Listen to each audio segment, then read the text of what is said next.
Hi hello everyone, welcome back to my channel. నా hair donation video చూసి మా పక్కింట్లో అమ్మాయి కూడా అక్క నేను హెయిర్ డొనేట్ చేస్తానుంది. మనం డొనేట్ చేయాలంటే మినిమం హెయిర్ లెంత్ అనేది 12 ఇంచెస్ ఉండాలి.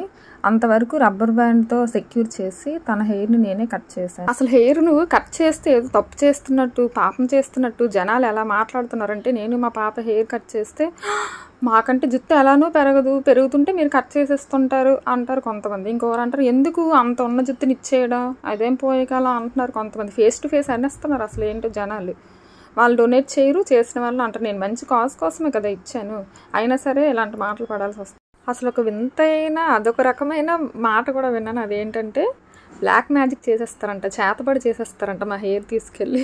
మేము ఏదో అప్సరసల్లాగా లేదా డబ్బున్నోళ్ళలాగా.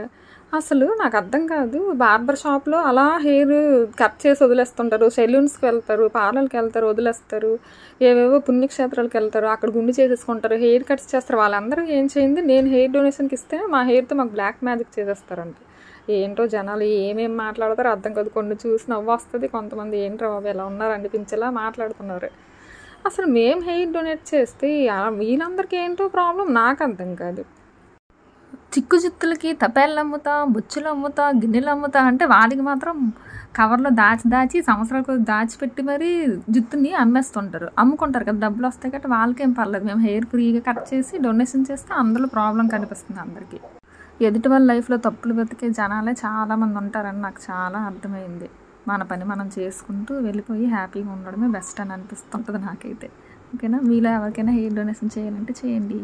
Okay, thank you.